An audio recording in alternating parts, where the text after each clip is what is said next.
गरीब के घर आया कांच का रसोई का सामान। सरिता जी, आप तो इस बार काफी अच्छी कांच की कटोरियां और प्लेट्स लेकर आई हैं। जैसे मैंने आपको कहा था बिल्कुल वैसे ही डिजाइन है इस पर। इन्हें पैक कर दीजिए और कुछ नई डिजाइन के ग्लास भी दिखाइए। ये देखिए, नया डिजाइन आया है मार्केट में। हर जगह तो ये आपको 500 रुपए से कम में नहीं मिलेंगे। सिर्फ मैं ही इन्हें 300 रुपए में बेच रही हूँ। ये तो काफी सुंदर डिजाइन है। ऐसा ही डिजाइन का मैंने ऑनलाइन देखा था, वहां तो ये 400 रुपए के थे। इसे भी पैक कर दीजिए और ये लीजिए आपके पैसे। देख रही हो कोमल, जो औरत कल तक हमारे घर से बर्तन मांग कर ले जाती थी, आज वही कैसे कांच के बर्तन बेच रही है और नोट पर नोट छाप रही है। अपने मोहल्ले के आधे से ज्यादा लोग इस सरिता के पास से ही कांच के बर्तन खरीदते हैं और ना जाने कहां से इसके पास इतना पैसा आया कि ये सभी कांच के बर्तन बनाकर बेच रही है। कल तो इसके पास ठीक से 4 प्लेट भी नहीं थी। पूरा परिवार एक ही प्लेट में जानवरों की तरह खाना खाता था। दुनिया में एक दूसरे की कामयाबी से जलने वाले लोगों की बिल्कुल भी कमी नहीं है। ऐसे ही कुछ नजारा हम इन लोगों के बीच में भी देख रहे हैं। लेकिन अगर आखिरकार सच में सरिता इतनी ज्यादा गरीब है कि उसके परिवार में ढंग से खाना खाने के लिए 4 प्लेट भी नहीं है, तो आज आखिरकार ऐसा क्या हुआ था कि सरिता के साथ जो आज वो खुद कांच के बर्तन बेचकर पैसा कमा रही थी। आइए सरिता की इस कामयाबी को जानने के लिए कहानी में थोड़ा पीछे चलते हैं। अरे बहू, 6 बजे से खाना बनाने में लगी हुई, अभी तक तेरी दाल रोटी सब्जी बनकर तैयार नहीं हुई क्या? कब से दोनों बच्चे खाने के लिए इधर उधर घूम रहे हैं। भुवन के भी आने का समय हो गया है। क्या करूँ माँ जी, गिनती के 4 बर्तन तो हैं, चारों में ही खाना पकाना पड़ता है, समय तो लगेगा ना। ये तो है बहू, अब तुझे क्या ही बोलूं। एक काम कर, जब तक सब्जी बन रही तब तक चावल साफ कर ले, मैं अभी आटा गूंथ लेती हूँ। सरिता के घर में गिनकर 2 पतीले, 1 तवा, 1 बड़ी प्लेट, 1 गिलास और 2 चम्मच थे। इन 6-7 बर्तन के अलावा सरिता की रसोई में एक भी बर्तन नहीं था। माँ देखो ना, इस मोनू ने मेरे हिस्से का आलू ले लिया। वो बड़ा वाला आलू मेरा था। तूने भी तो मेरे हिस्से का चार लिया। मैंने तुझे कुछ थोड़ी ना बोला। अरे तुम दोनों लड़ना बंद करोगे और किस तरह से पूरे हाथ पर खाना लगाकर खा रहे हो? जितना मुंह में नहीं जा रहा है उतना तो तुम जमीन पर गिरा रहे हो। तमीज से खाओ। अरे शोभा बेटा, क्यों चिल्ला रही है दोनों बच्चों पर? एक प्लेट में खाएंगे तो छीना झपटी भी तो होगी ही ना। एक काम कर, पहले इन दोनों को खाने दे, फिर बाद में हम बड़े खा लेंगे। एक ही प्लेट होने की वजह से जब भी सब साथ में बैठकर खाना खाते तो लोगों में खाने को लेकर जरूर बहस होती, और अगर 2 के खाने तक बाकी इंतजार करते तो भूख से उनकी हालत खराब होती। ये आपके हाथ पर क्या हुआ? तुम तो जानती हो कि कांच की फैक्ट्री में काम करता हूँ। अब ऐसी जगह छोटी मोटी चोट लगना तो आम बात है। अच्छा, मैं तुम्हें बताना भूल गया, 2 दिन बाद बरेली वाली चाची आ रही हैं अपने बच्चों के साथ। क्या करें अब? जितनी खाने को लेकर फिक्र नहीं है उससे ज्यादा तो बर्तन को लेकर फिक्र हो रही है। एक ही प्लेट में घर में सबको एक प्लेट में कैसे खाना देंगे? आजकल तो बर्तन में इतने महंगे हो गए हैं। उस दिन मैंने दुकान पर एक प्लेट देखी थी, पूछने पर पता चला एक प्लेट 60 रुपए की है। बताओ ये भी कैसी महंगाई हुई। अरे कम से कम बर्तन तो सस्ते रखो। बर्तन ही इतने महंगे होंगे तो गरीब पकाएगा किसमें? मैं एक बार पड़ोस वाली कोमल से पूछ कर आती हूँ। सरिता अपनी पड़ोसन कोमल के घर जाकर उसे 3-4 दिन के लिए उसके कुछ बर्तन मांगती है, जिसे सुन।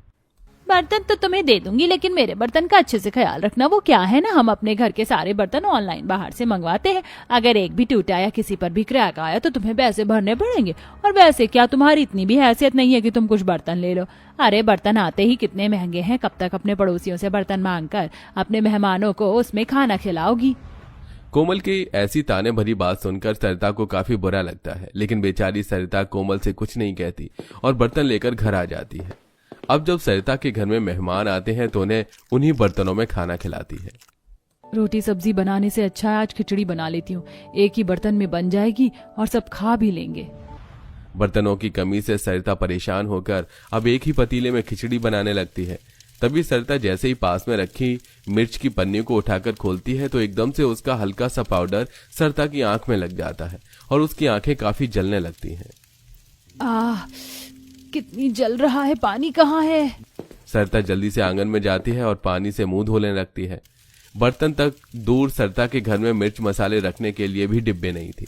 आटा, मिर्च, मसाले सब कुछ सरिता पन्नियों में ही रखा करती थी। ऐसे ही कुछ दिन गुजर जाते हैं। आज सरिता के घर बाहर एक मदारी बच्चों को बंदर बंदरिया का खेल दिखा रहा था। तभी प्यास के मारे मदारी सरिता के पास आता है। बहन जी, बहुत प्यास लग रही है, एक गिलास पानी पिला दीजिए। भाई साहब किससे पानी मांग रहे हो? इसके घर में तो खुद के परिवार के पानी पीने के लिए ग्लास नहीं है, ये दूसरों को क्या पानी पिलाएगी? आप रुकिए, मैं आपके लिए पानी लेकर आती हूँ। पूनम की बात से सरिता सभी लोगों के सामने शर्मिंदा हो जाती है और अपने घर के अंदर आ जाती है। ऐसे ही कुछ दिन और गुजर जाते हैं। सरिता पास की मंडी से सब्जियां लेने के लिए गई होती है कि तभी आते हुए उसे बर्तनों की दुकान देखती है, जहां पर कांच के बने हुए मसाले के सुंदर सुंदर डिब्बे थे, जिसे देख ये सुंदर सुंदर कांच के डब्बे कितने ज्यादा अच्छे लग रहे हैं। अगर इनके अंदर मैं मसाले डालूंगी तो मेरे मसाले भी कितने सुंदर लगेंगे। काश मैं भी कांच के डब्बे को खरीद पाती। सरिता उन्हें देखकर घर आती है और रात में अपने पति को इस बारे में बताती है। मैं जिस फैक्ट्री में काम करता हूँ वहां पर कांच के मसाले के डिब्बे भी बनते हैं। कई सारे छोटे बड़े कांच के टुकड़े यूं ही बेकार में पड़े रहते हैं। कल मैं खाने के बाद उन कांच के टुकड़ों से तुम्हारे लिए ऐसे कांच की बोतल बनाकर ले आऊंगा। आप सच कह रहे हैं? हाँ, सच कह रहा हूँ। अगले दिन भुवन अपनी फैक्ट्री में लंच टाइम पर छोटे बड़े कांच के टुकड़ों को इकट्ठा करता है और उन्हें पिघलाकर सांचे और मशीनों की मदद से छोटे छोटे गिलास के डिब्बे बना लेता है और शाम को घर लाकर सरिता को देता है। ये कांच के डब्बे तो कितने सुंदर हैं। ये तो उस दुकान वाले से भी ज्यादा अच्छे हैं। अब तो मैं इनमें अपने सारे मसाले रखूंगी। आटा और चावल रखने के लिए भी ये थोड़े बड़े डिब्बे लेकर आया हूँ। इसमें आराम से आटा चावल रख लेना। इससे अब चूहे तुम्हारे मसाले की पन्नियों को फाड़ेंगे नहीं। सरिता आटा चावल मसाला उन कांच के डिब्बे में भरकर रख देती है, जिससे उनकी रसोई की खूबसूरती भी बढ़ जाती है। और ऐसे ही कुछ दिन और गुजर जाते हैं। सरिता जब फिर से एक बार और सब्जी लेने के लिए मंडी गई होती है तो उसी कांच के बर्तन की दुकान पर उसे कांच की प्लेट, कटोरा, चम्मच, गिलास देखते हैं, जिसे देखकर वो भुवन को बताती। और अगले दिन भुवन फिर से बेकार पड़े कांच के टुकड़ों से अपने घर के लिए कुछ कांच के बर्तन बनाकर लाता है। और आज पहली बार पूरा परिवार अपनी अपनी कांच की प्लेट में बैठकर खाना खाता है। ये कांच की प्लेट कितनी ज्यादा सुंदर है ना। इसमें तो खाना खाने में भी कितना अच्छा लग रहा है। अब तो मैं रोज इसी प्लेट में खाना खाऊंगी। भैया, आपने सच में काफी सुंदर कांच के बर्तन बनाए हैं। मुझे नहीं पता था कि आप फैक्ट्री में इतने अच्छे कांच के बर्तन बनाते हैं। कांच के ही सही, लेकिन हमारे घर में गिनती के बर्तन तो हैं। अब आराम से पका भी सकते हैं और खा भी सकते हैं। जब भी फैक्ट्री में टूटा फूटा कांच निकलता तो अक्सर भुवन उसे पिघलाकर उससे कांच के बर्तन बनाकर घर ले आता, जिससे अब सरिता के घर में ढेर सारे कांच के बर्तन हो गए थे। आज सरिता के घर उसके पड़ोस में रहने वाली मेघा आती है और जब मेघा सरिता के घर पर ढेर सारे कांच के बर्तन देखती है तो अरे वाह सरिता बहन, तुम्हारे घर में तो काफी सारे कांच के बर्तन है। कुछ बर्तन मुझे भी दे दो, भले ही बदले में पैसे ले लेना। हाँ क्यों नहीं, तुम्हें जो भी बर्तन पसंद है तुम वो रख लो। मेघा 3 से 4 बर्तन कांच के उठा लेती है और सरिता को उसके बदले पैसे दे देती है, जिससे अब सरिता को कमाल का आइडिया आता है और वो अपने पति से ढेर सारे कांच के बर्तन मंगवाकर उन्हें ठेले पर बेचना शुरू करती है। ये कटोरा देखो कितना सुंदर है ना। इस कांच के कटोरे को मैं अपने डाइनिंग टेबल के बीचों बीच रखूंगी, फ्रूट्स डालकर। कितना अच्छा लगेगा ना। अरे जरा कांच की क्रॉकरी तो देखो कितनी अच्छी है और डिजाइन भी कितने प्यारे प्यारे हैं। कितने की है क्रॉकरी सेट? छोटा वाला 400 का है और बड़ा वाला 500 का है। और कांच के बर्तनों की दुकानों के मुकाबले सरिता सभी ग्राहकों को 100 रुपए 50 रुपए का डिस्काउंट देकर सामान बेचती है, जिससे अब सरिता ने भी पैसे कमाने का नया जरिया ढूंढ लिया था। और अब वो कम पैसों में कांच के बर्तन बेचकर धीरे धीरे पैसे जोड़ने शुरू कर देती है। कुछ ही वक्त में सरिता के पड़ोस के आधे से ज्यादा लोग उससे कांच के बर्तन खरीदने लगते हैं। वहीं कुछ पड़ोसी जिनसे सरिता पहले आए दिन बर्तन मांगने के लिए जाया करती थी, वही पड़ोसी अब सरिता से काफी जल जाते हैं। मैं तो कभी नहीं इसके ठेले से कांच के बर्तन लूंगी। मैं तो अभी भी बाहर ऑनलाइन ही ब्रांडेड कांच के बर्तन मंगवाती हूँ। जहां भुवन टूटे फूटे कांच को पिघलाकर बर्तन बनाता था तो वहीं सरिता उसे बेचकर पैसे कमाती थी, जिससे अब जैसे जैसे समय गुजरता है वैसे वैसे उनकी माली हालत भी ठीक होती है। शुभांगी, रेवा, तुम दोनों के नए नक्श बहुत सुंदर हैं। वैसे तो मैंने ब्राइडल मेकअप किए हैं, लेकिन तुम दोनों से ज्यादा खूबसूरत दुल्हन नहीं देखी। Thank you so much Mona, it means a lot. वैसे तुम दोनों आज खुश तो बहुत होगी, क्योंकि तुम दोनों का सपना था एक ही घर में शादी करने का, और आज तुम दोनों एक ही ससुराल में शादी करके देवरानी जेठानी बनकर जा रही हो। मगर मैंने सुना है तुम्हारे ससुराल में पूरे 50 लोग हैं। इतनी बड़ी जॉइंट फैमिली में कैसे एडजस्ट करोगी? अपनी मेकअप वाली सहेली मोना की बात पर रेवा चैन भरी मुस्कुराहट से कहती है, मोना, आजकल की लड़कियां जॉइंट फैमिली में शादी करने से बचती हैं, लेकिन जॉइंट फैमिली में शादी करने का बहुत फायदा है। एक पूरा भरा पूरा ससुराल मिलता है और हमारी ससुराल में कितनी सारी औरतें होंगी, ताई जी, काकी माँ, सासू माँ, नंदे, दादी, सब मिलजुल कर हाथ बटाकर काम करेंगी। थोड़ी खट्टी मीठी नोकझोंक होगी, खुशियां होंगी। थोड़ी देर में रेवा शुभांगी शादी के जोड़े में मंडप में आ जाती हैं। तभी गाजे बाजे के साथ 50 मर्दों से भरी बारात आती है, जिसमें बूढ़े, दादा, ससुर लुंगी लहराते हुए नाचते हैं। ढली जाए रे जवानी इंतजार में, तेरे चक्कर में दूसरी पटाई नहीं। कटी रात मैंने खेतों में तू आई नहीं, आहा कटी रात मैंने खेतों में तू आई नहीं। तभी आरती की थाली लेकर बारातियों के स्वागत में खड़ी दुल्हन की माँ मोहिनी गुस्से में झल्ला जाती है। तौबा तौबा, ये दूल्हे का दादा ससुर कितना ठरकी आदमी है। एक पैर कब्र में पड़ने को है और इसको बुढ़ापे में जवानी चढ़ रही है। ऊपर से बारात में एक भी औरत नजर नहीं आ रही है, मर्द ही मर्द भरे हैं। जैसे ही मोहिनी इस बारे में लड़के वालों से बातचीत करती है तो ससुर बनवारी कहते हैं। अरे समधन जी, वो दरअसल हमारे यहाँ का रिवाज है। बारात में औरतें नहीं आती हैं, पीढ़ियों से यही परंपरा चली आ रही है। अच्छा ठीक है समधी जी। जी जी। अरे पंडित जी मंत्र पढ़िए, फिर हम बारात वालों को दुल्हन लेकर लौटना है। शुक्र है भगवान का, बात संभल गई, नहीं तो भेद खुल जाता तो मेरे दोनों बेटों का घर बसते बसते रह जाता।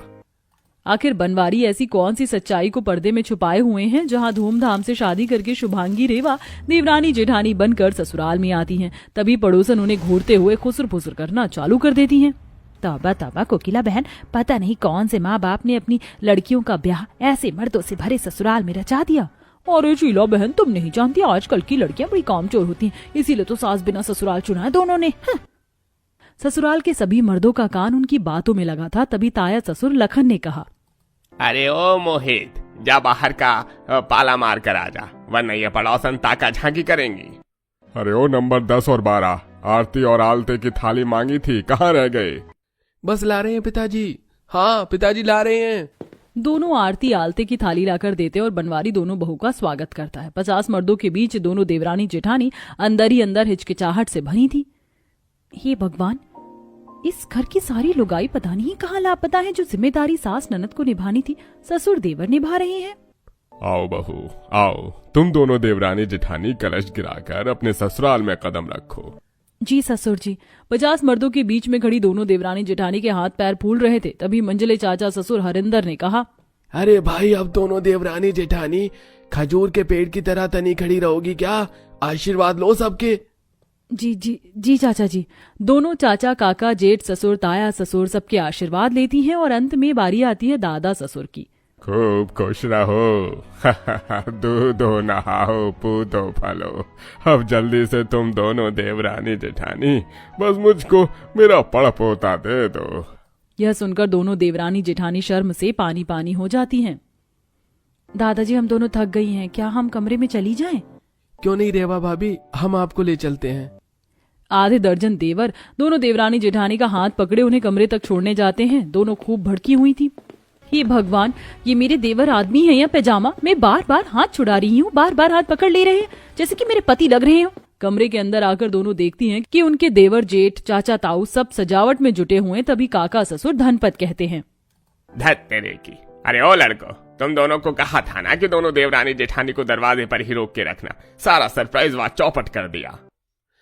कोई नहीं काका, भाभी देखिए, हमने आपका कमरा सजा दिया है, आपको पसंद आया?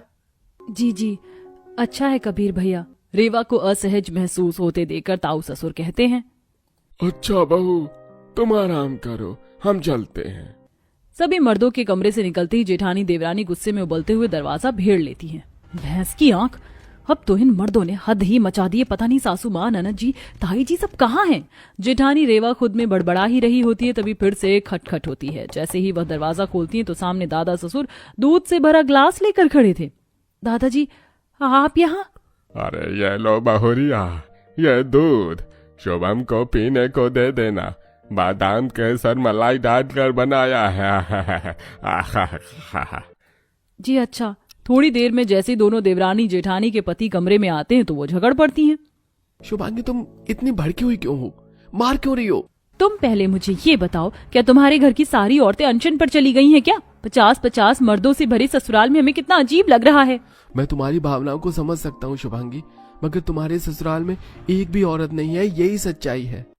सच्चाई पर से पर्दा उठते ही दोनों को सदमा सा लगता है। बिना औरतों के ससुराल में हम नहीं रह सकते। मुझे जाने दो शुभम। रेवा रेवा रुक जाओ प्लीज। बरसों के बाद हम मर्दों से भरे परिवार में औरतें आई हैं। सुना है औरतें घर को संजो कर रखती हैं। मेरा बिखरा हुआ घर बसा दो। कहते कहते शुभम की आंखें डबडबा जाती हैं, जैसे उसके टूटे दिल से शब्द बाहर निकल रहे थे। दोनों देवरानी जेठानी अपना फैसला बदल कर ठहर जाती हैं। सुबह जब दोनों कमरे से बाहर आती तो बिखरा घर देखकर हक्की बक्की हो जाती है।